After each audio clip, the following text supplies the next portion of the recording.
다 찾으셨으면 한 목소리로 같이 읽겠습니다. 시작.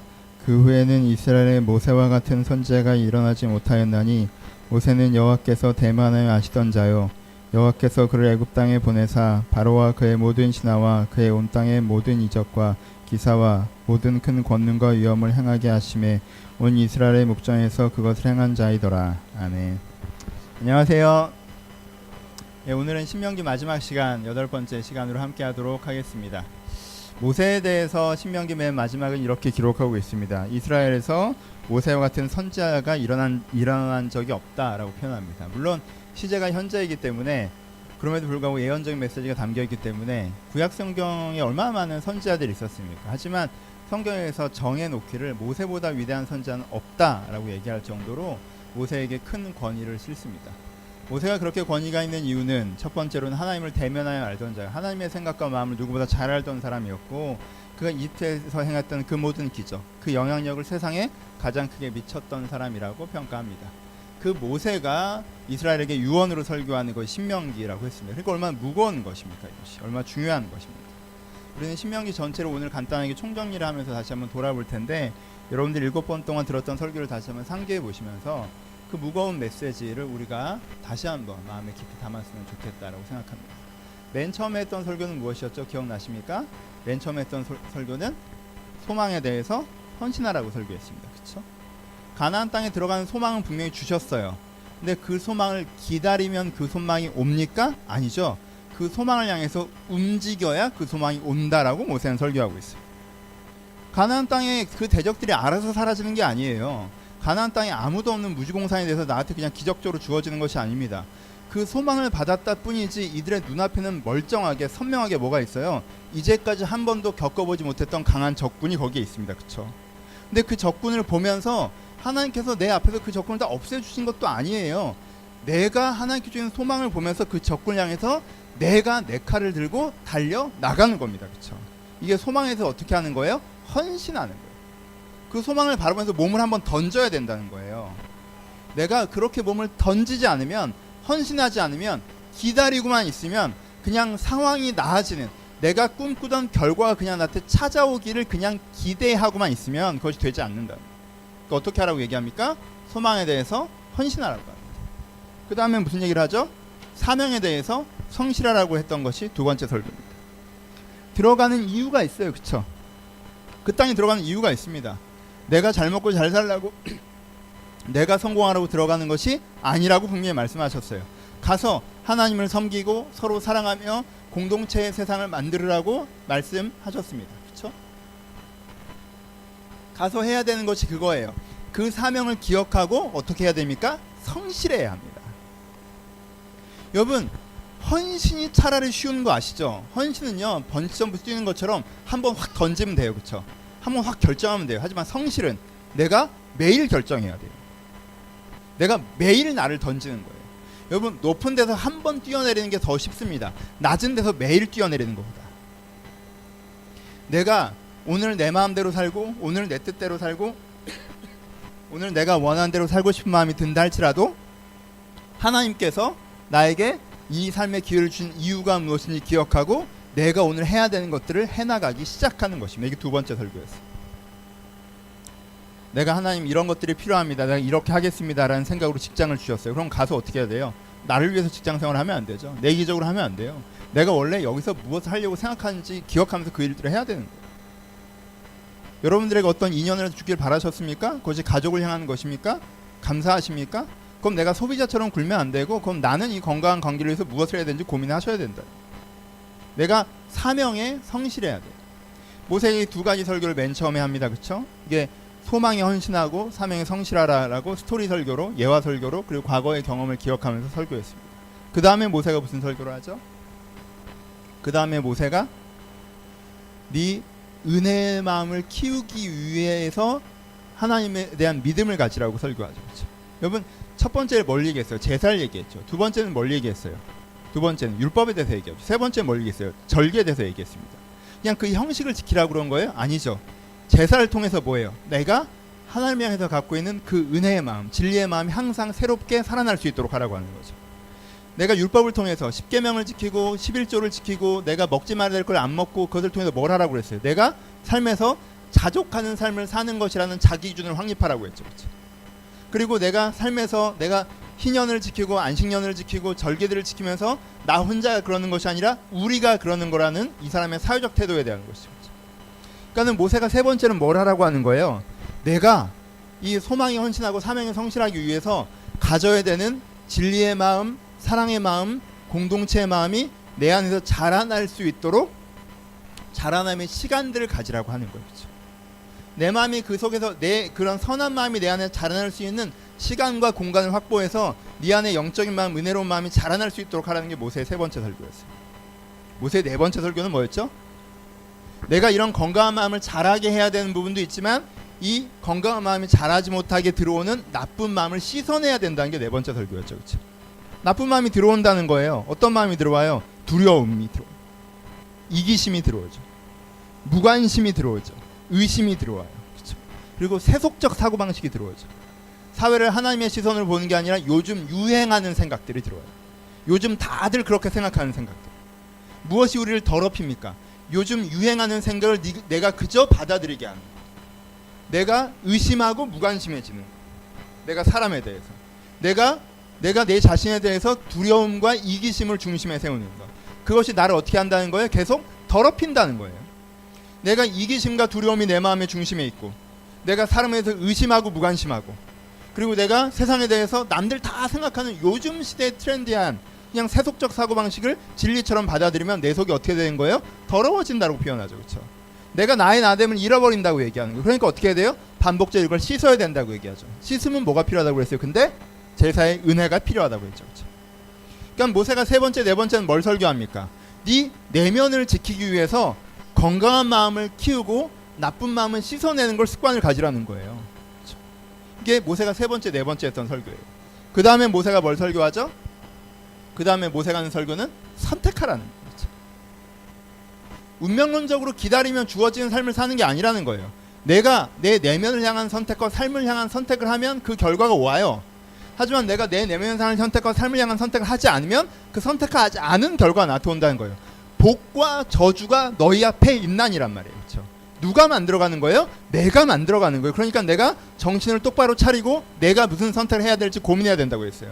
물론 내가 선택한 대로 다 되는 것은 아니라고 얘기했어요. 그렇죠? 다른 사람의 선택이 나한테 영향을 줘요. 윗세대의 선택이 나한테 영향을 줘요. 내 과거의 선택이 나한테 영향을 줘요. 그 다른 선택들 앞에서 내 선택은 초라해 보일 수 있어요. 하지만 내가 오늘 하는 선택이 그 많은 선택들을 이기고 건강한 벽돌 한 장 한 장을 만들어 나간다고 얘기했어요. 그렇죠? 선택을 똑바로 해야 된다고 얘기했어요. 그리고 지난주 설교 모세가 엔딩으로 무엇을 얘기합니까? 설교는 얘기하지 않지만 책에만 기록되어 있지만 모세가 노래를 만들어서 부르면서 하나님에 대한 이야기를 합니다. 내용인즉슨 하나님은 너를 가르치시고 너를 인도하신다는 노래예요. 하나님께 너를 양육하신다는 노래예요. 그리고 축복은 지난주에 설교했죠. 뭐에 대한 거였어요? 축복은 네가 하나님의 자녀로 자라나서 세상을 변화시키는 사람으로 서야 한다에 대한 것이었죠. 그럼 모세가 무엇으로 엔딩합니까? 하나님을 기억하고 너를 기억하라는 거예요. 그렇죠? 하나님이 어떤 분인지 기억하고 네가 누구인지 기억해야 된다라고 모세의 긴 설교가 마무리되고 있습니다. 그렇죠? 신명기가 한눈에 들어오십니까? 맨 처음에 소망에 헌신하고 사명에 성실한 것, 그 다음에 내 중심을 세우는 것, 내가 세속에 물들지 않게 나를 씻는 것, 그리고 내가 이 선택이 얼마나 중요한지 깨닫는 것. 그래서 하나님을 기억하고 내 자신이 누구인지 기억하는 것. 이것이 모세가 해갔던 설교예요. 기억은 다 나시죠? 근데 총정리를 하려면 하나의 팁이 필요한데 뭐냐면요, 순서에 대해서 여러분들이 개념을 바꾸시는 거예요. 우리는 요즘 우리가 갖고 있는 순서는 안쪽에서 바깥쪽으로 나가는 게 일반적인 순서로 갖고 있어요. 그렇죠? 근데 모세의 글쓰기는요, 바깥쪽에서 안쪽으로 들어오는 순서로 되어 있습니다. 그래서 우리가 읽기에는 거꾸로 읽는 것처럼 되어 있어요. 그렇잖아요. 행동을 맨 먼저 얘기해 버리잖아요. 그렇죠? 그러니까 이거를 우리가 익숙한 순서로 다시 한번 바꿔봅시다. 그러면 조금 더 정리가 잘 될 거예요. 어떻게 하라는 거예요? 너희가 뭐예요? 하나님이 누구이신지 네가 누구인지 기억해서. 그렇죠? 모세가 내내 얘기하는 게 기억하라는 얘기죠. 네가 팔목에 묶고 머리에 붙이고 뭐 네 옷술에 달고 문지방에 붙이고 해서 기억하라고 하잖아요. 그렇죠? 하나님이 누구시고 네가 누구인지 기억해서 마음을 건강하게 지켜 더러운 것에 물들지 않게 하는 선택을 하고, 그렇죠?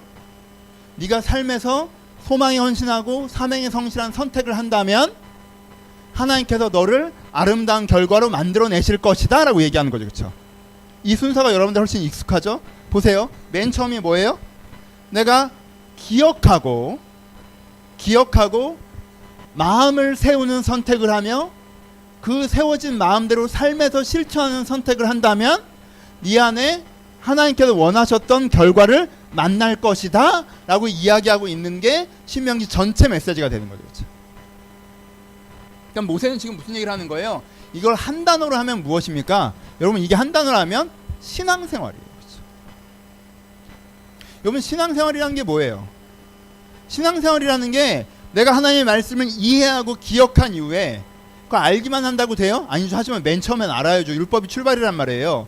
하나님의 말씀을 이해하고 기억한 다음에, 여러분, 이해하고 기억만 한다고 됩니까? 아니죠. 두 번째 뭐가 돼요? 감화돼야 되죠. 내 마음이 진짜 그것을 원하게 돼야 되죠. 그렇죠? 그러니까 내가 이해하고 기억한 다음에 그 이해와 기억이 나의 정보가 아니라 나의 마음이 될 수 있도록 감화되고 체화돼서 그 내 마음을 변화시켜서 내가 삶의 것들을 실천, 행동에 나가면 그 행동을 통해서 내 삶의 현장에서 하나님께서 나에게 그 신학적 결과를 체험하게 하시는 거. 이게 뭐예요? 이게 신앙생활이에요.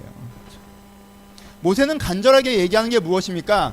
너희 가운데 이스라엘이 가나안 땅에 들어가서, 너희 이스라엘이 가나안 땅에 들어가서 꼭 해야 되는 게 한 가지가 있는데, 너희가 이 신앙생활을 제대로 정말 하면 그것이 너희를 살릴 것이고, 너희가 이 신앙생활을 하지 않으면 그것이 너희를 죽일 거라고 얘기하는 거예요. 모세의 비장함을 이해하셔야 돼요. 우리는 신앙생활을 좀 가볍게 생각하죠. 여러분, 이 비장함이 이해되십니까? 여러분, 이 순서를 아시겠어요? 여러분들 머릿속에 신앙생활을 하면 사실 무슨 생각이 들어요? 주일날 교회 오는 거? 예, 그거 신앙생활이죠. 근데 그거 되게 작은 부분이죠. 개인 기도하는 거? 예, 신앙생활이죠. 그것도 되게 작은 부분이죠. 성경 공부하는 거 중요한 신앙생활이, 하지만 그것도 또한 작은 부분이죠. 내가 하나님께 받은 무엇인가를 실천하는 거 신앙생활이, 하지만 그게 작은 부분이죠. 하지만 이게 어떻게 돼야 돼요? 연결돼야 돼요. 연결돼야 돼요. 맥락을 가셔야 돼요. 많은 사람들이요 1단계에서 멈춥니다.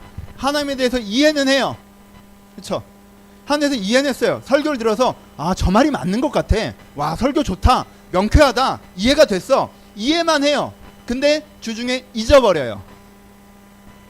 그럼 신앙적 영향 있어요? 없죠. 당연히 없죠.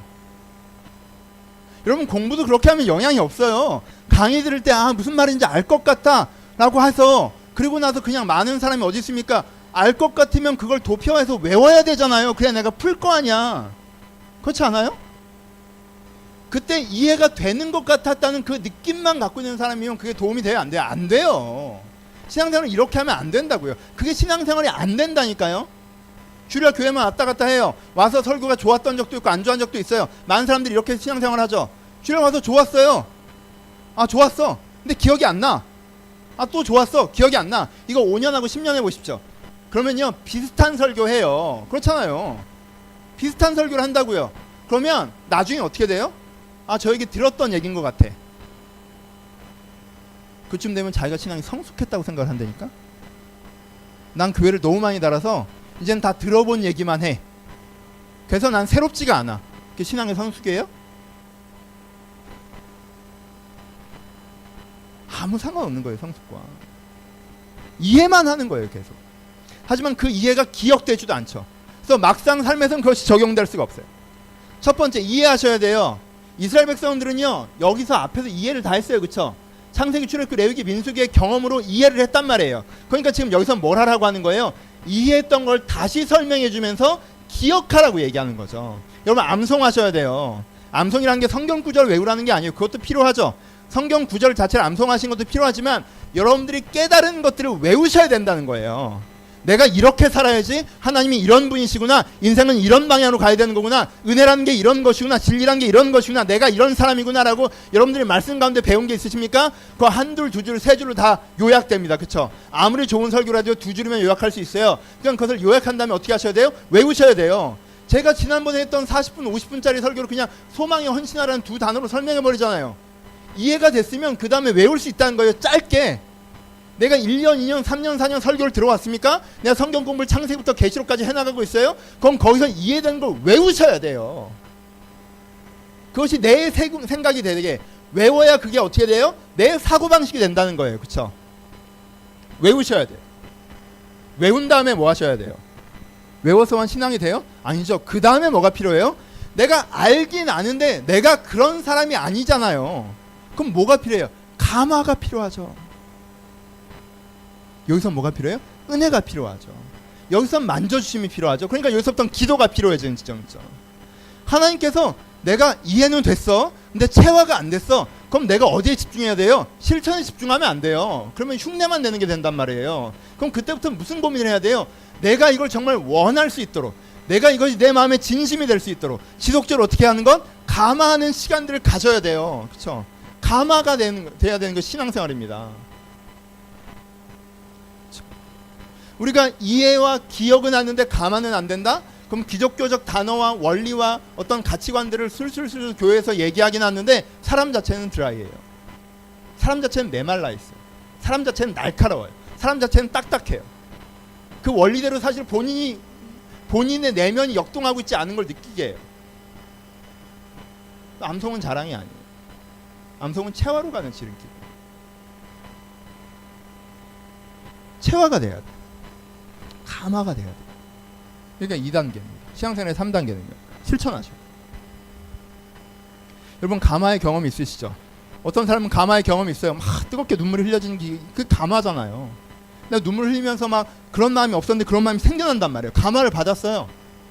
내가 기도하는 가운데 마음에 평안이 왔어요. 기도한 건 내가 그러고자 하는 의지가 생겼어요. 어떤 감화가 있어요. 그쵸? 감화가 있어요. 근데 그 감화를 가지고 뭐 하지 않아요? 실천하지 않아요. 여러분 감화에서 실천하지 않으면 그 마음이 남아납니까? 사라집니까? 사라지죠. 그쵸? 감화는 됐는데 움직이지 않아. 감화는 됐는데 행동하지 않아. 그리고는 또 그런 감화를 기다려. 여러분 그럼 감화가 당연히 메마르죠. 내가 감화가 됐으면 어떻게 해야 돼요? 그거에 따라서 움직여야 돼요. 실천해야 돼요. 그렇게 실천하잖아요. 그럼 이때 뭘 만나는 거예요? 이때 내가 정말 변화되고 내 상황이 정말 새로워지고 내 삶의 질감이 달라지는 하나님의 부어주시는 체험을 하는 거예요. 이게 영적 체험이에요, 여러분. 여러분 영적 체험은요. 말씀이 깨달아지는 것도 영적 체험이긴 해야 하지만 이게 진짜 깊이 있는 체험은 아니에요. 내 마음에 하나님께서 찾아오셔서 뭔가 마음이 감화되는 것도 영적 체험이긴 하는데 근데 그게 핵심은 아니에요.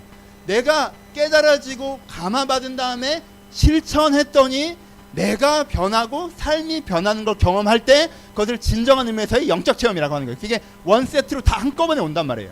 그럼 그렇게 영적 체험을 해요. 그럼 이게 무엇이 됩니까? 이게 하나님에 대한 진짜 나의 이해가 되죠.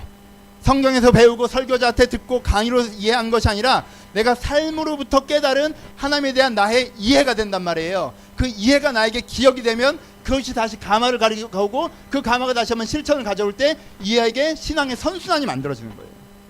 그럼 그 삶이 변화되는 겁니다. 여러분 신앙생활은 진정으로 삶을 변화시킵니다. 근데 많은 사람들이 신앙생활이 삶을 변화시키지 않는다고 생각합니다. 왜요? 신앙생활을 이상하게 오해하고 있으니까 간단했으니까 단순했으니까 매일 주일날 교회 나와서 오래오래 설교 들어서 10년째 설교를 듣고 있어서 웬만한 얘기는 다 들어봐서 새롭지가 않은 게 신앙 성숙이에요? 아니에요. 내가 어떤 기도원에 끌려가 보고 내가 어디서 기도해봐서 뭔가 마음에 확 뜨거운 걸 한번 느껴본 게 신앙 성숙이에요? 아니에요. 내가 그 깨달음과 그 감화로 실천했을 때 뭔가 내 인격과 내 삶이 달라지는 걸 경험해 가는 게 신앙생활. 그래서 야고보가 행함이 없는 믿음은 죽은 믿음이라고 합니다. 이게 하나로 연결되어 있기 때문에.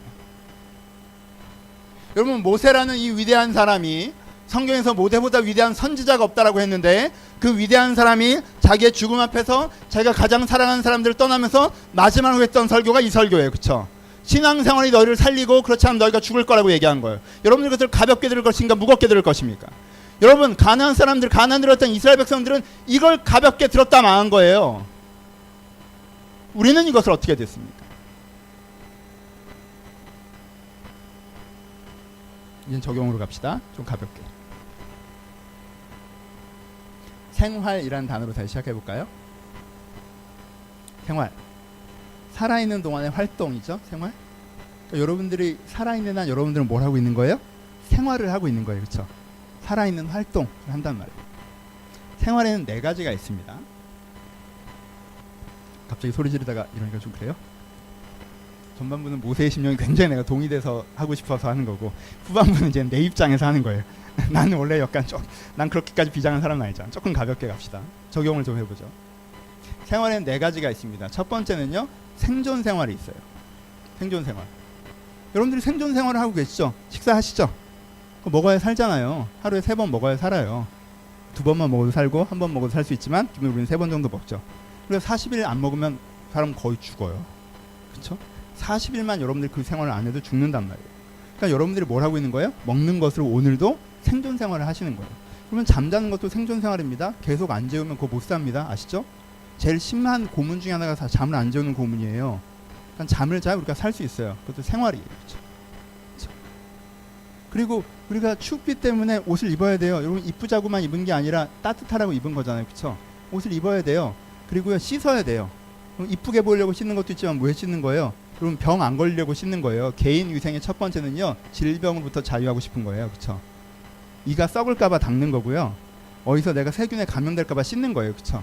더러워서 씻는 거란 말이에요. 그 더럽다는 건 내가 병 걸릴까봐 씻는 거예요. 그렇죠? 그냥 살려고 하는 거예요. 이게 다 생존 생활입니다. 근데 여러분 자려면 뭐가 필요해요? 집이 필요하죠. 먹으려면 음식이 필요하고 입으려면 옷이 필요해요. 그럼 뭐가 요 모든 걸 하려면 뭐가 필요해요? 돈이 필요하죠? 이거 모든 걸 하려면 돈이 필요하잖아요. 그럼 뭐가 필요해요? 노동을 해야죠. 그래야 돈이 벌릴 거 아니에요. 그래서 생존 생활에 가장 현상적으로 많은 부분은 뭐예요? 노동이죠. 내가 살려고 일하는 거예요. 일하는 결과물을 가지고 내가 잘 수 있는 집도 만들고 먹을 수 있는 음식도 만들고 내가 씻을 수 있는 기회도 만들고 이렇게 하려고 입을 수 있는 옷도 만들고 이렇게 하려는 거예요. 그렇죠? 그래서 일하는 노동이 생존 생활입니다. 일하지 않을 때에도 생존 생활이 들어가는 경우가 있죠. 예전에는요, 고대 사회에서는 일하는 노동 자체를 습득하는데 오랜 시간이 걸리지 않았어요. 노동을 습득하는데 한 1년 정도면 됐다는 거예요. 그래서 15살, 16살도 노동이 그냥 투입이 됐어요. 애가 좀 이제는 골격만 갖춰지면 한 1년만 가르치면 사냥에, 농사에 투입할 수 있었단 말이에요. 근데 이제는 노동이 되게 복잡해졌어요. 그래서 노동을 습득하는 기간이 굉장히 길어졌죠. 얼마 전까지만 해도 20살이었는데 지금 거의 30살이 된 것 같아요. 그렇죠? 노동할 수 있는 기회를 얻기 위해서 노동을 습득하는 기간, 공부하는 거, 외국어 하는 거, 이게 다 뭐 하는 거예요? 노동을 습득하는 거죠. 그렇죠? 그것도 뭐로 포함돼요? 그러니까는 생존 생활로 포함되죠. 우리가 입고 먹고 자고 하는 것들, 그리고 노동하는 것들, 그리고 노동을 습득하는 것들, 이런 것들을 뭐라고 표현해요? 생존 생활로 표현해요. 여러분들 생존 생활을 하고 계세요. 생활의 두 번째는요, 문화 생활입니다. 문화 생활은 아주 간단해요. 문화 생활은요, 생존 생활이 넘치면 문화 생활이 돼요. 여러분 오늘도 야 내가 먹고 살아야지 먹으신 분, 어제도 내가 이걸 먹어야 살 수 있어 이렇게 먹으신 분 없죠? 뭐 먹을까 고민하죠. 뭐 먹을까 뭘 고민하는 거예요? 맛있는 걸 고민하는 거죠. 지금 내가 뭘 먹는 게 맛있을까라고 생각하는 거죠. 먹을 게 넘치게 있으면요, 사람들이 살려고 먹는 게 아니라 누리려고 먹게 돼요. 그렇죠? 맛있는 걸 찾는단 말이에요. 충분히 있으면. 이게 문화 생활이에요. 그렇죠? 음식 문화가 만들어지죠. 여러분 먹고 죽을 것도 없으면 음식 문화가 안 생겨요. 그렇죠? 이게 먹을 게 남아돌 때 음식 문화가 생기는 거예요. 여러분 정말 병 안 걸리려고 씻으셨어요? 그러면 드라이를 막 이렇게 할 필요는 없잖아. 그렇죠? 이제 뭐 하는 거예요? 꾸미는 거죠. 옷도 꾸미는 거죠.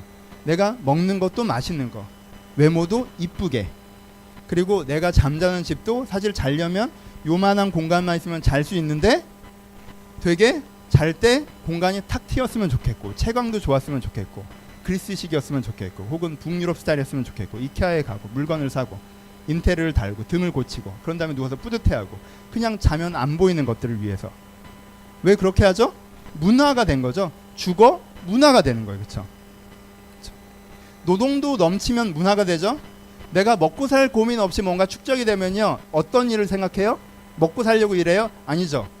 내가 하면서 재미있는 거, 취향에 맞는 거, 성격에 맞는 거, 내가 즐겁게 일할 수 있는 거, 난 뭘 할 때 행복한가, 뭐 이런 생각을 하죠. 그렇죠? 그렇죠? 일이 뭐가 되는 거예요? 유희가 되는 지점을 찾는 거죠. 이게 문화생활이에요.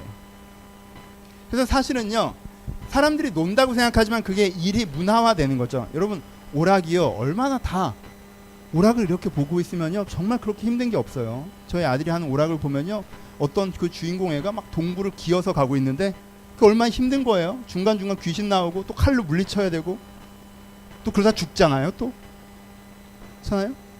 그리고 뭐 유명한 오락들을 보면요, 땅 파고 집 만들고 뭐 이런 거예요.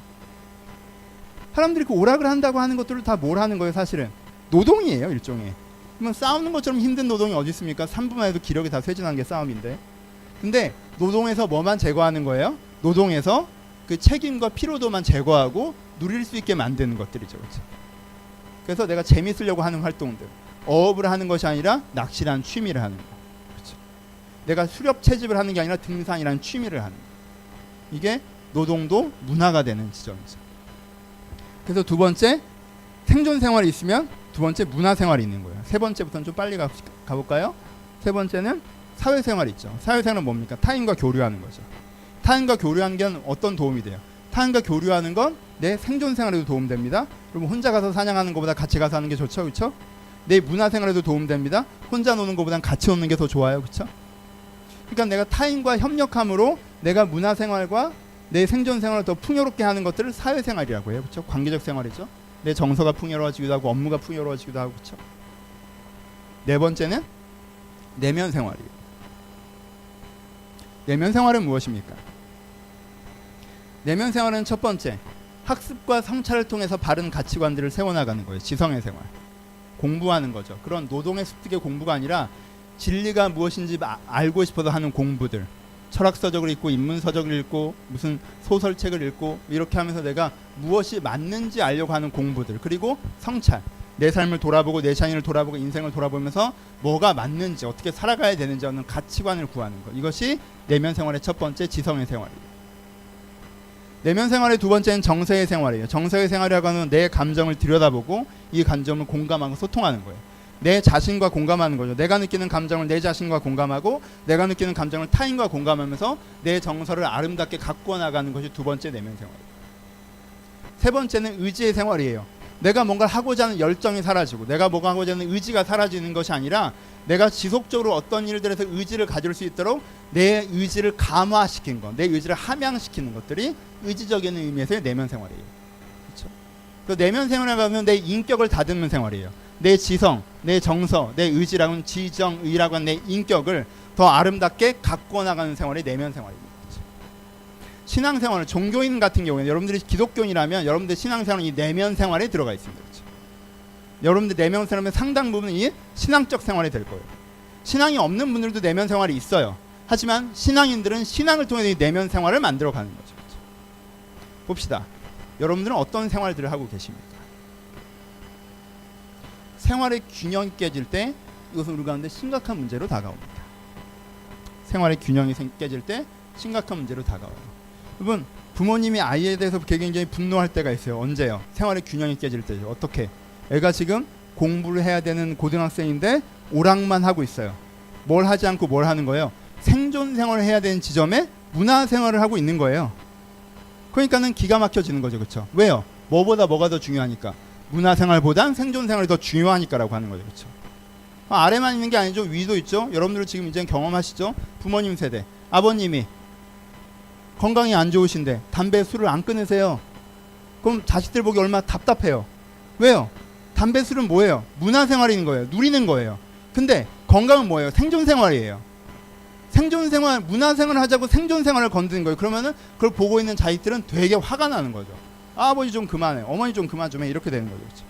그거 왜 안 끊냐고 이렇게 되는 거예요. 뭐가 있어요? 균형이 깨어질 때 문제라는 게 있다라는 거예요. 뭐가 제일 중요하겠어요? 뭐가 제일 중요하겠어요? 1, 2, 3, 4 중에 생존 생활, 문화 생활, 사회 생활, 그리고 내면 생활 중에 교회니까 내면 생활이라고 할까? 여러분 생존 생활이 제일 중요합니다. 굳이 따지자면 살아야 될 거 아니야.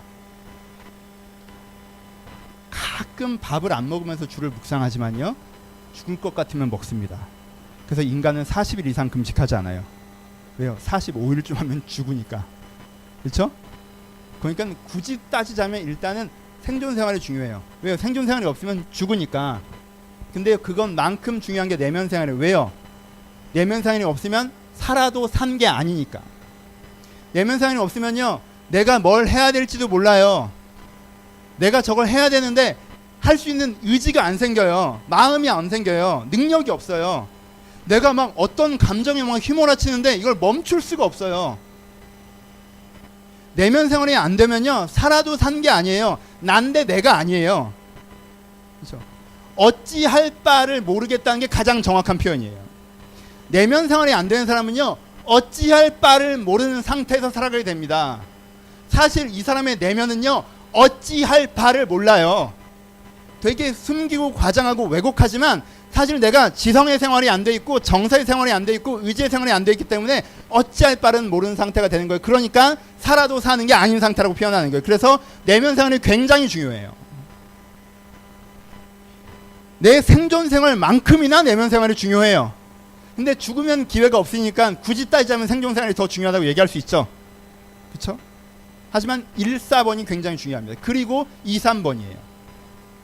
문화생활도 중요하죠. 어떻게 사람이 사료 같은 것만 먹고 살아요. 오늘도 내가 살려고 밥과 김치, 내일도 내가 살려고 밥과 김치, 캡슐류 나왔으면 더 좋겠다. 우리가 이렇게 생각하지 않잖아요. 그래서 좀 맛있는 거 먹고, 그렇죠? 문화생활도 우리를 풍요롭게 합니다. 사회생활도 우리를 풍요롭게 하죠. 계속 혼자 밥 먹고, 혼자 일하고, 혼자 성찰하고, 혼자 깨닫고 힘들어요. 하지만 2번과 3번은 우리를 풍요롭게 하는 거예요. 2번과 3번이 없으면 우리를 메마르게 되는 거예요. 그러니까 굳이 우선순위를 따지자면 1, 4번이 먼저 돼야 돼요.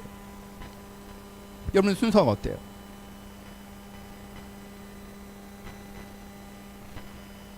대한민국의 많은 남자들은 1, 2번 패턴으로 삽니다. 생존 생활을 하고 힘들었으니까 문화생활로 쉬죠. 그렇죠? 3, 4번이 없는 경우가 많아요. 열심히 생존을 위해서 일했어요. 나 오늘 수고했잖아. 그러니까 집에 가면 TV만 있어도 살아. 이거 끌어안고 소중하게. 아무 날 건들지 마라. 아, 여러분들 아직 싱글이라 그 위기를 모르는구나. 아직 여러분들은 뭘 할 수 있죠. 그렇죠?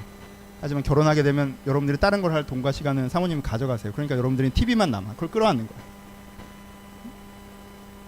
그렇지 않으면 내가 했으니까 그 다음에 좀 노는 거, 내 취미생활, 생존생활과 문화생활로 내 삶의 균형을 유지하는 거.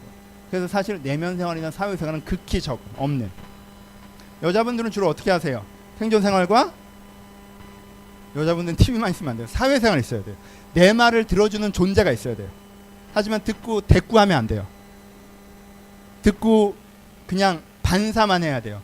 힘들었겠구나, 그렇게 했구나, 걘 왜 그런데니, 와 네가 대단하다, 뭐 이런 4가지 단어 정도로 왔다 갔다 하면 돼요. 그렇죠? 거기서 뭐 자기 의견을 얘기한다든가 감히 나를 평가한다든가 이러면 안 돼요. 그렇죠? 사회생활이 필요한 거예요. 여러분 굉장히, 그리고 이 둘 사이에 서로 평가한다? 그런 거 알아요? 남자들은 또 그래서 그냥 일하고 문화생활 하면서 여자들이 막 사회생활 하려고 그러면 또 이렇게 남들 신경 쓰고 살아, TV나 봐, 이렇게 하는 거고, 이 여자분들은 너는 뭐 그러고 살면 좋니? 나갔다가 들어오면 시체니? 야, 얘기를 하자, 대화를 하자. 사실 그거 대화는 아니잖아. 솔직히 얘기해보자. 대화하자는 거예요 그건? 대화는 듣는 것도 포함되는 거 아시죠? 그건 대화 아니에요. 하여튼 여러분 1, 2번 조합이나 1, 3번 조합이나 기본 구조에선 같아요. 뭐가 없으니까 4번이 없습니다. 정직하게 묻습니다. 여러분 4번이 있습니다. 현대사회는요, 문화생활을 내면생활로 대체하는 사회예요. 그래서 문화생활이 마치 나에게 쉼이 주고 회복이 되는 리크레이션이 된다고 생각해요. 재창조를 하는 시간이라고 생각해요. 여러분 문화생활은요, 리크레이션이 아니에요. 다시 여러분들 안에 무엇을 만들어내지 않아요. 여러분들 내면에 만들어내는 건요, 내면 생활이에요. 내가 가치를 고민하는 성찰과 내가 내 정서를 공유하는 공감과 그리고 내가 내 의지를 다시 대견하는 은혜의 감화가 있을 때 내 안에 인격적인 힘이라는 게 생기고 그 인격적인 힘이 나를 이끌어가는 것이지, 내가 그냥 일하고 그냥 문화적 쉼을 누린다고 해서 내 삶의 균형이 맞춰지지 않는다는 거예요. 대부분의 많은 사람들이, 현대인들의 착각은요, 내가 생존을 위해서 노동하고 문화를 위해서 안식하면 내가 다시 한번 새 힘을 얻어서, 그렇게 안 됩니다. 그럴 시간이 길어질수록 여러분은 계속 내적 고갈을 경험하게 돼요. 새 힘이 나지 않는다는 거예요. 여행 좀 갔다 온다고 새 힘이 납니까? 영화 한 편 본다고 새 힘이 납니까? 그렇지 않아요. 친구들이랑 수다 쭈선다고요? 누가 내 마음을 알아준다고요? 같이 편들어준다고요? 같이 화낸다고요? 그렇다고 나에게 새 힘이 나요? 그렇지 않아요. 내 안에 진정한 의미에서 내면 생활이 있을 때 이런 데 새 힘이 나는 거예요. 여러분, 굉장히 많은 사람들이요, 영적 조언에 대해서 등한히 여겨요. 별로 중요하게 안 느껴져요. 별게 아닌 것처럼 느껴요. 왜 그런지 아세요? 굉장히 많은 사람들이 내면 생활 자체가 없기 때문에 그런 거예요. 내가 생존 생활하고 내가 문화 생활하는데 그걸로 내 인생이 다 짜져 있는데, 내가 생존 생활하고 내가 사회 생활하고 내 인생 거기 다 짜져 있는데 영적 조언을 해봐야 적용할 데가 없죠. 왜요? 내게 그 생활 자체가 없으니까. 내가 내 내면에서 깊이 있는 성찰을 하려고 하고 뭔가 감화를 받으려고 하고 내가 동감의 위로를 얻으려고 해야 거기에 신앙적 조언이 의미가 있죠. 여러분들은 그것이 있으십니까? 굉장히 많은 사람들이 착각합니다. 자기를 굉장히 그런 게 필요 없는 사람인 것처럼, 내 안에 영적 생활, 내적 생활, 신앙 생활이 필요 없는 사람인 것처럼 착각해요. 기가 막힌 거 아니에요? 여러분, 저도 이 루틴이 없으면 못 사는 사람이에요. 저도 이 루틴이 항상 있어요. 제 여러분들보다 여러분 평균만 내가 신앙이 좋을 거 아니야. 근데도요, 저는요 아직 초급반이에요. 초급반. 우리가 신앙에서 다 초급반 아닙니까? 아직도. 우리가 지금 성경에 나오는 인물들과 하나님께 말씀하면 그 경지에 이르려면, 그 깊이에 이르려면 우리가 오늘 얘기하신 걸 새로 이해하고 새로 감화받고 새로 행동하고 새로 체험하는 게 계속 반복되고 반복하고 이게 수백 번 루틴이 반복돼야 되는 어떤 영적 체험과 전격적인 변화가 있는 것인데, 근데 그게 없음에도 불구하고 자기가 신앙적으로 문제가 없다고 생각해요. 왜요? 자기한테 내면 생활 자체가 없으니까. 자기는 그냥 착한 사람인 거예요. 낮에 열심히 일했고 밤에 나쁜 짓 안 하고 쉬었어요. 그럼 된 거지. 나한테 무슨 변화가 더 필요하냐는 거지. 여러분, 그 사람은 착한 사람일 뿐 영적인 사람은 아니에요. 착한 사람일 뿐 성숙한 사람이 아니에요. 근데 자기의 그 착함이 마치 영적 권위인 양 생각하는 거예요. 그거 오해하지 마세요. 어떤 사람은요, 자기가 종교적 루틴을 하고 있다고 해서 내가 그래도 예배 생활 열심히 하고 내가 기독교에 대한 정보를 알고 옛날에 인격적인 만남의 체험이 있고 내가 그리고 지금 교회 봉사하고 있고 11조 하고 있고 그러니까 내가 문제가 없다고 생각해요. 여러분, 그렇게 간단한 거예요, 종교가? 그게 그렇게 간단한 거예요, 신앙생활이? 여러분, 예수 그리스도가 그렇게 간단한 거 지금 얘기하고 계십니까? 아니죠. 내가 신앙생활이 실제 없는데 내면 생활 자체가 없으니까 내 신앙생활이 없는 것에 대한 문제의식도 못 느끼고 계시지 않습니까? 내가 그냥 좀 착한 사람이니까, 내가 그냥 종교적인 활동을 하고 있으니까, 내가 그냥 일반적인 루틴이 짜여져 있어서 내가 내 생존을 감당하고 내 문화를 누리고 있으니까 내가 문제가 없다고 생각하지 않으세요? 여러분, 그것이 심각한 문제라는 걸 인식하셔야 돼요. 이스라엘이 그러다 망한 거예요. 그것이 심각한 문제라는 걸 인식하셔야 돼요. 여러분, 신앙생활을 시작하셔야 됩니다. 신앙생활이 있으셔야 돼요. 여러분, 지금 새롭게 깨닫는 것이 있어야 됩니다. 요즘에 새로 배운 게 없으세요? 여러분, 배우세요. 귀 기울이세요. 내가 영적으로 뭘 더 알아야 하는지. 알기는 알았는데 그 기억됨이 없으세요? 기억의 싸움을 싸우세요. 새로 뭔가 알려고 하지 말고, 지적 유희에 빠지지 말고 내가 안 것을 먼저 기억하려고 몸부림치셔야 돼요. 매주 새로운 설교 사실 안 해도 됩니다. 어떤 의미에서 소화가 안 되는데 진도만 나가서 뭐 어쩌자는 거예요. 내가 안 걸 기억할 싸움을 해야 돼요. 기억하셨습니까? 그걸 감화되려고 해야 돼요. 감화되셨습니까? 실천하려고 해야 돼요. 실천한 다음에 어떤 체험이 나한테 지금 찾아오고 있는지 조명하셔야 돼요. 그 신앙생활이 나에게 생존생활도 있어야 되고, 나한테 문화생활도 있어야 되고, 나한테 사회생활도 있어야 되지만, 그 신앙생활을 기본으로 한 내면생활, 하늘을 알면 다시 한번 이해하고, 하늘께 위로받으면서 회복되고, 하늘을 알면 다시 한번 의지가 새로워져서 움직이고 있는 그 신앙생활이 나 안에 4분의 1의 의미로 나한테 있어야 돼요. 신앙생활만 하라는 게 아니라 신앙생활이 있으시고 내 안에 그것이 있을 때 그것이 내 삶의 전반을 변화시킬 수 있습니다. 내가 그것이 있을 때 그것이 내 자신의 내면을 바꾸고 삶에 대한 태도를 바꾸면서 내 인생 전체를 바꿔나가는 힘으로 나의 가운데 작용할 수 있다라는 거예요. 결론 갑시다. 여러분, 제가 이런 설교 진짜 잘 안 해요. 아시죠? 제 지난 6년 설교를 돌아보시죠. 신앙생활 열심히 하려는 설교는요, 손으로 꼽아요. 1년에 한 번 정도도 안 했을 거예요. 저는요, 지금 오늘 하고 또 1년 내내 안 하리라고 확신합니다. 전 올해는 최소한 안 할 거예요. 아마 전 내년에도 안 할 수 있어요. 신명기라는 순서가 왔으니까 하지, 전 이걸 잘 안 해요. 왜요? 저는 기본적으로 잔소리하는 걸 싫어하는 성격이에요. 전 기본적으로 잔소리하는 걸 싫어하는 성격이에요. 상대방이 잔소리를 듣는다면 말을 안 하는 성격이에요. 제 이 성격적 결함이 여러분들에게 필요한 얘기를 전달하지 못한다는 두려움이 지금 있습니다. 그렇잖아요. 신앙생활 열심히 하라고 하면 다들 잔소리로 듣지, 귀뚱으로 듣잖아요. 아, 예배 빨리 나오라는 얘기구나, 성경책 읽으라는 얘기구나, 기도 좀 더 하라는 얘기구나. 예, 그런 얘기일 수 있죠. 하지만 지금 그런 얘기예요? 아니에요. 근데 신앙생활 열심히 하라고 그러면 다 그렇게 잔소리를 들어요, 기독교인들은. 여러분, 제가 어릴 때 잔소리 많이 들었어요. 양치 똑바로 하라고. 지금도 들어요, 양치 똑바로 하라고. 제가요, 제 고충이 있어요. 아시겠지만 제 치열이 양치를 하기에 격합한 치열이 아니에요. 말씀하신 대로 이게 안 돌아가요, 저는 이렇게. 그래서 지금은 전동 칫솔을 사용하고 있습니다. 그러니까 되더라고, 조금. 여러분, 제가 10수년간 그 잔소리를 무시했습니다. 대충 닦았어요. 그래서 어떻게 되는지 아십니까? 20대 내내 매년 치과 끌려가서 여기에 신경 뚫고 저기에 신경 뚫고 이거 씌우고 저거 씌우고, 돈은 돈대로 들고 시간은 시간대로 쓰이고, 고통은 고통대로 받고, 또 어떤 치과를 잘못 만나 3년 뒤에 했더니 왜 이렇게 하셨냐고 또 하고, 막 잡으러 가고 싶고 막 분노하고. 이 일이 다 왜 생겼는지 알아요? 하루에 2, 3분 이거 제대로 안 해서 생긴 거예요. 잔소리를 귀뚱으로 들어서 심각한 결과를 초래하고 그것을 감당하느라 시간과 열정과 돈을 페이하는 거잖아요. 하지만 우리는 또 잔소리를 듣죠. 솔직히 후회되잖아. 공부 열심히 하라고 할 때 안 한 거 후회 안 돼요? 제가 안 된다라고 저도 하늘을 보면서 얘기해요. 저도 안 된다라고 생각합니다. 하지만 정말 안 되나? 진짜? 조금 더 할 수도 있었잖아. 그럼 지금 좀 더 편해졌겠지. 뭐 큰 의미 없다고 자꾸 생각하지만, 뭐 나와봤더니 뭐 다 똑같더라라고 위안하지만, 사실은 내가 알잖아. 똑같진 않다는 거. 여러분, 또 있겠죠. 운동 안 하는 거, 야식 안 먹는 거. 그거 무시했다가 결과를 어떻게 치르셨어요?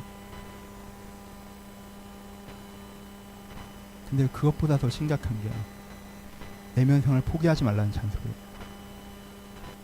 그것보다 더 심각한 게 신앙생활을 포기하면 안 된다는 잔소리예요. 그럼 바빠서 못한다고요? 거짓말하지 마요. 거짓말하지 마. 여러분, 24시간 있어요. 여러분들 분명 거기 생활이라는 걸 해요. 생존생활이라는 걸 하고요, 문화생활이라는 것도 할걸요, 그리고 사회생활도 할 거예요. 여러분, 내면생활할 시간이 없다는 건요, 그냥 내 우선순위의 문제, 시간이 없다는 말이 안 돼요. 그리고 내면생활 자체가 그렇게 시간 투자가 많은 생활이 아니에요.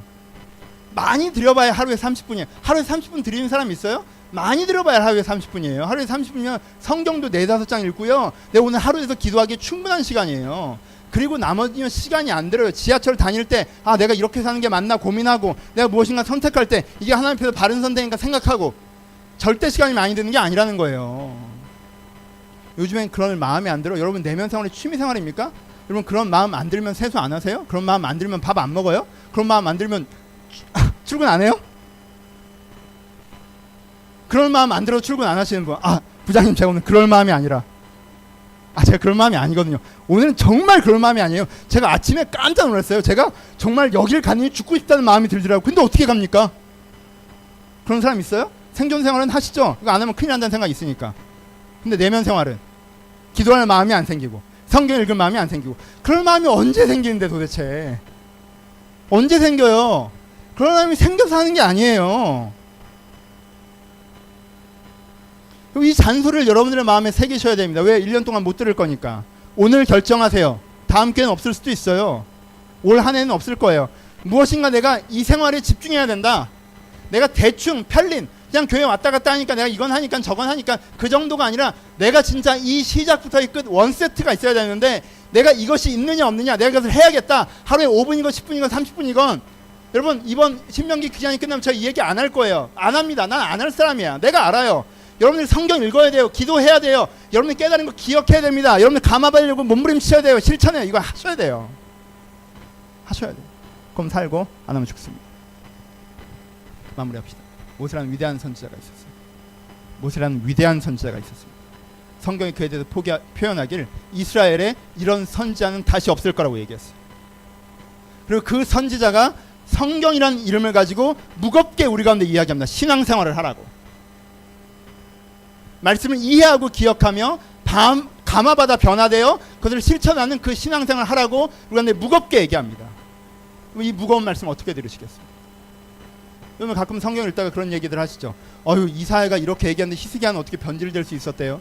이 이스라엘 사람들은 이 광야의 경험을 하고 어떻게 변질됐대요? 이 사람들은 다윗 왕 밑에서 이렇게 어떻게 함부로 행동했습니까? 어떻게 송해를 갈라지는 걸 보고 금송아지를 만들 수 있죠? 여러분들이 그걸 왜 몰라요? 우린 그럴 수 있잖아요. 우린 그러고 있잖아요. 무거운 말씀을 듣고도 사소하게 흘려버리잖아요. 기분 때문에, 상황 때문에, 분주함 때문에. 여러분 비장하게 받아들이십시오. 무겁게 받으셔.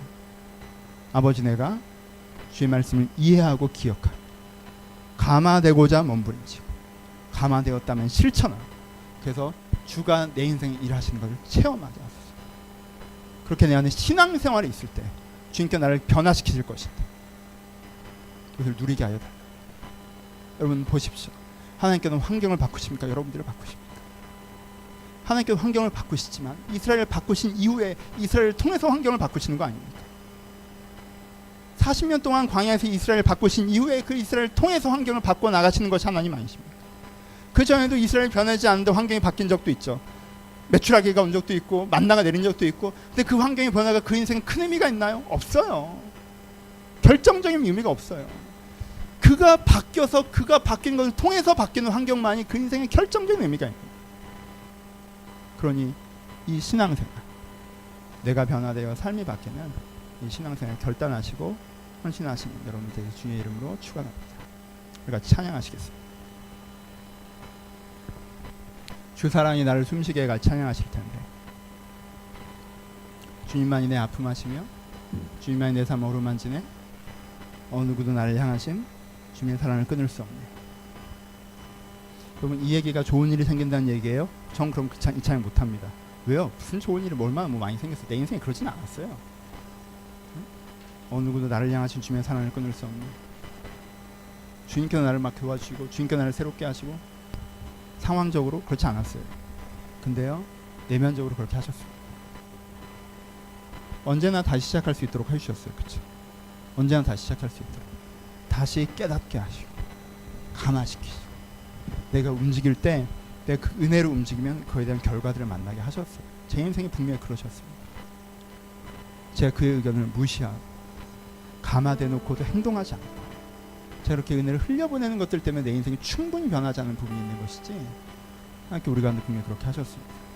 이 찬양하실 때 기도를 준비하시면서 하나님께 정말 나에게 그러신 분이십니다. 나에게 신앙의 은혜가 분명히 있습니다. 내가 외면했을 뿐 내가 늘 회복되기를 소원하는 데는 소원을 담으셔서 간구를 담으셔서 시간 갖도록 하겠습니다. 찬양하겠습니다.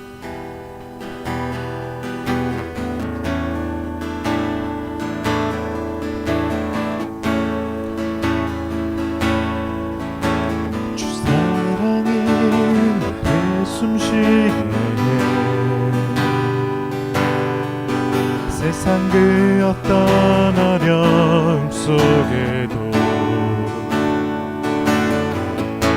주 은혜로 나를 돌보시며 세상 끝날까지 지켜주시네. 주 사랑이 나를 숨쉬게 주 사랑이 나를 숨쉬게 세상 그 어떤 어려움 속에도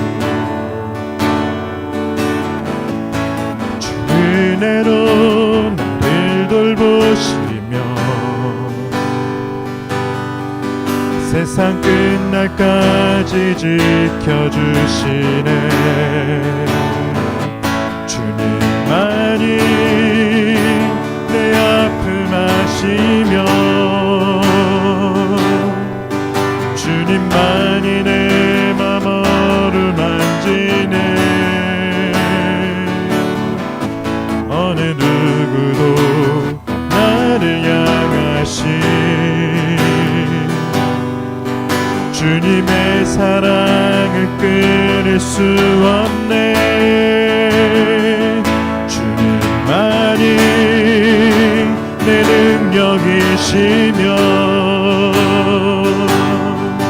주님만이 나의 구원이시네.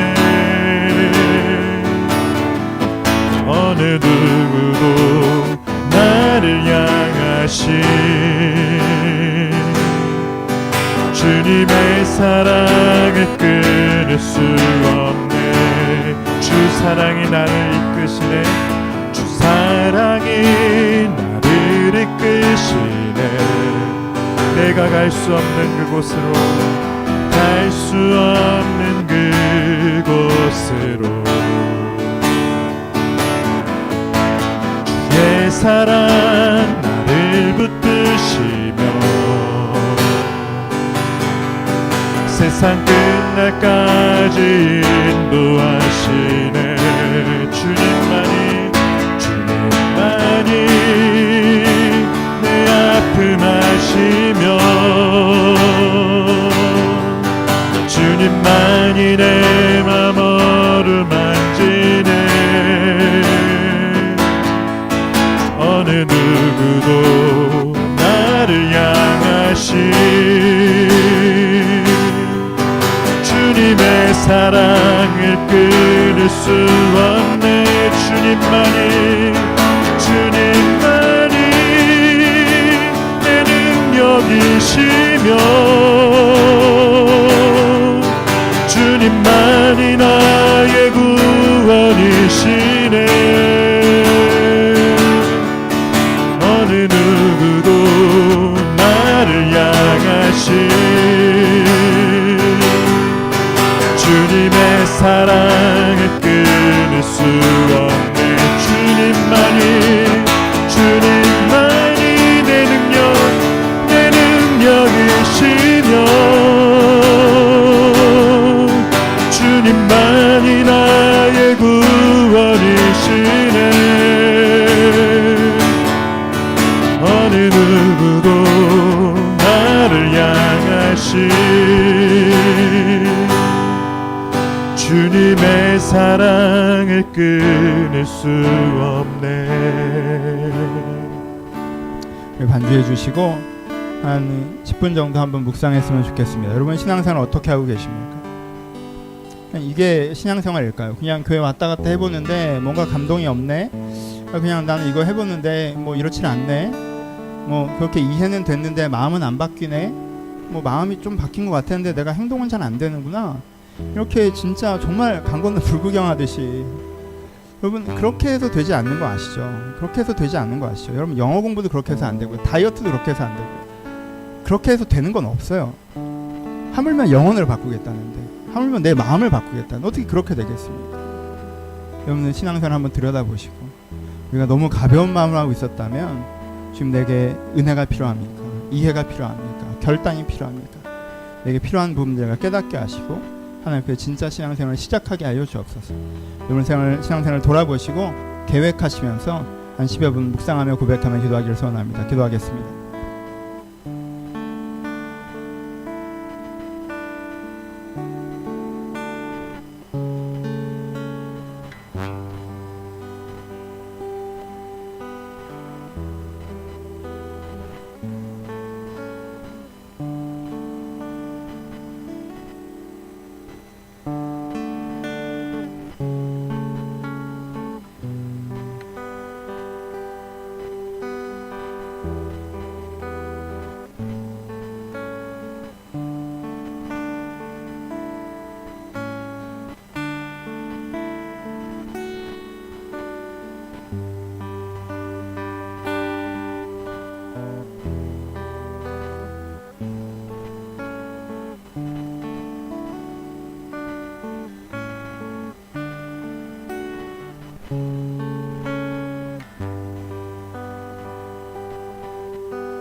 한 번만 통솔로 기도하고 제가 축도하며 마칠 텐데, 여러분들이 서 있는 지점에서의 결단이 있으셨으면 좋겠습니다. 주님, 제가 분주하다는 이름으로, 내가 마음이 내키지 않는다는 변명으로 내가 신앙을 하지 않고 있었다면, 신앙생활을 멈추고 있었다면, 내가 하나님 앞에서 정말 진지하게 이것을 다시 한번 시작하기를 소원합니다. 이해가 없으셨던 분들은 이해를 하겠다고 결정하시고, 기억이 없으셨다면 기억을 하겠다고 결정하시고, 감화 없으셨던 분들은 감화를, 실천이 없으셨던 분들은 실천을 하기로 결정하셔서 하나님, 내가 하나님 앞에 신앙생활을 시작하게 하여 주옵소서. 내 안에 신앙이 나를 변화시키는 진짜 신앙이 되게 하여 주옵소서. 우리 한 번만 통서로 같이 기도하도록 하겠습니다. 기도하겠습니다. 하나님, 여들 가운데 서 있는 그 자리에서 저희들이 한 걸음을 내딛기를 소원합니다. 주님, 저희가 서 있는 그 자리에서 한 걸음을 내딛기를 소원합니다.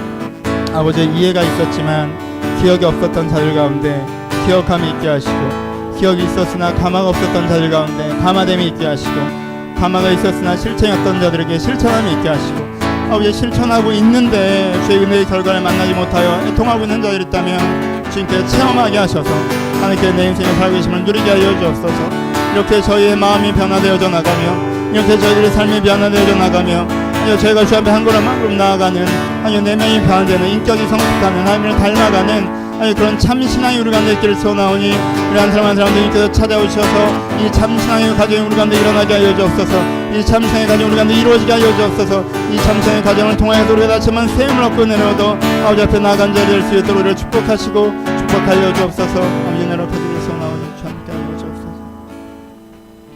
하나님, 저희가 서 있는 자리에서 한 걸음을 더 내딛기를 소원합니다. 이해는 있었으나 기억이 없었다면 저희가 이제부터 기억의 노력을 하게 하시고, 기억하고 있으나 저희가 감화되지 못했다면 저희가 기도하는 가운데 주의 마음의 부어심을 경험하게 하시며, 저희가 감화되었으나 실천하지 않았다면 주의 뜻대로 실천하기로 결단하게 하시고, 어렵게 실천하고 있으나 주님께 주시는 결과를 만나지 못하고 있다면 주님께서 긍휼히 여기셔서 하나님께서 체험할 수 있도록, 하나님께서 주시는 은혜를 체험할 수 있도록 아버지 늘 가운데 함께하여 주옵소서. 이렇게 주님과 함께 신앙생활의 길을 걸어 나아갈 때에 하나님께 늘 가운데 함께 하셔서 우리의 인생을, 우리의 마음을 주님께 새롭게 만져주심을 이들이 체험하고 경험함을 말미암아 진정으로 성경에서 말씀하신 그 은혜가 우리 삶 가운데 있음을 저희가 확증할 수 있도록 주님께 축복하여 주옵소서. 이 남의 숨교회 가운데 동일한 은혜가 있기를 소원하오니, 공동체에 동일한 은혜가 있기를 소원하오니 각 사람에게 이런 은혜가 더하여져서 저희가 주님 앞으로 닮아가는 사람들 될 수 있도록 축복하여 주옵소서. 이제는 우리 주 예수 그리스도의 은혜와 하나님 아버지의 사랑하심과 성령의 교통하심, 지금도 주님의 주신 은혜로 주님 닮아가기를 소하는 모든 심령 가운데 이제부터 영원토록 함께 있을지어다. 아멘.